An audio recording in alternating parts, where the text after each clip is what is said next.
Hello, class 7th. I am your social studies teacher. Today we are going to start second chapter of history, chapter 12 of your book Let's Learn Social Studies, New Kings and Kingdoms. I request you all to please subscribe this channel Mother Halima Online Classes, and if you like the video then please hit the like button and subscribe this channel and share the video with your friends. So let's begin. As you have already studied in class 6th that history, you have studied the ancient history in class 6, and in this class you will study about the medieval history. The period between the 700th century to 1200th century saw the rise of the several new kingdoms across the Indian subcontinent. These were the different from the vast empires of the ancient period, such as those under the Mauryas and the Guptas. About the Mauryan Empire and the Gupta dynasty, you have already studied in class 6. I hope you are remember all those things. These regional kingdoms ruled over only some parts of the subcontinent, yet some of these kingdoms were very large. So let's start.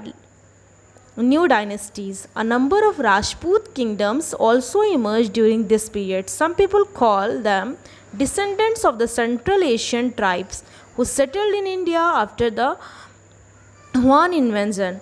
The Rajputs, however, claimed themselves to be Kshatriya or Aryans, or those who were born in the Agnikul. They believed themselves to be the descendant of the sun god or the Surya Vansh, the moon god Chandravansh, or from the ancient kings. The prominent Rajput rulers were Tomars, Solankis, Chauhans, Parmaras, Chandela, and Ghadwalas. So these are the prominent Rajput kings. First one is Tomar. The Tomar rose to the power in the 8th century. They founded the city of Dhelika, present day Delhi.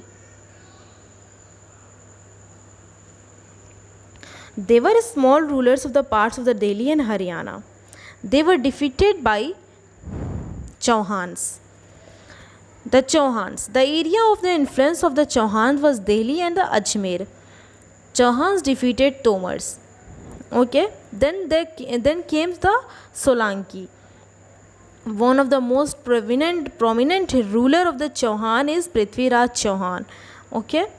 The Solanki ruled in the region of the Katihar and its surrounding areas. They are also known as the Chalukya of Gujarat.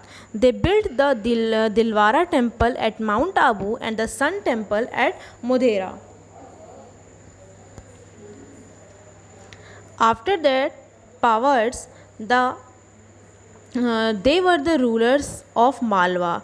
Early, they were the small feudatories of the Pratiharas or Rashtragut who declared their independence. They have built the Nilkanteshwar temple at Udaipur. Then they came Ghadwalas. The Ghadwalas ruled around Kannauj. Jaichand was the important ruler of this clan. Prithviraj Chauhan sought his help in 1192, but he did not accede. Ultimately, he was defeated by the Muhammad Ghori in 1194. Then Chandels come. Chandels was their capital at Khajuraho. With their capital at Khajuraho, ruled in Bundelkhand, the area between the Yamuna and the Narmada river. Okay. Other major kingdoms. These are the small kingdoms, and some other major kingdoms are the Palas, the Gujrata Prathiyaras, and the Rashtkut.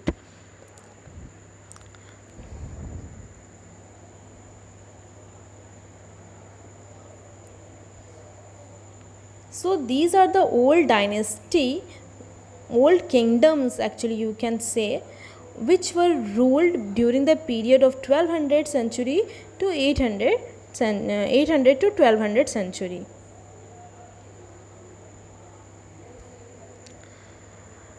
So let's recap. The Rajput, a warrior clan of the varied descendant, continued to dominate the Indian political scene between 750 to 1200 century. The three kingdoms, the Palas, the Pratihars, and the Rashtrakuta, were in constant struggle to acquire control over Kannauj. In South India, the Cholas emerged as the most powerful kingdom. The Arab was the first Muslim invaders to set their sights on the subcontinent. However, they did not get too far into India. Mahmud of Ghaznavi invaded India 17 times between 1000 to 1025 century, but his sole purpose was to plunder the wealth of the India. He was not came India to rule, but he came India to take back all the wealth of the India. The first and the second battles of Tarain was fought between Prithviraj Chauhan and Muhammad Ghori in 1191 century and 1192 century respectively. Okay, thank you class, have a nice day.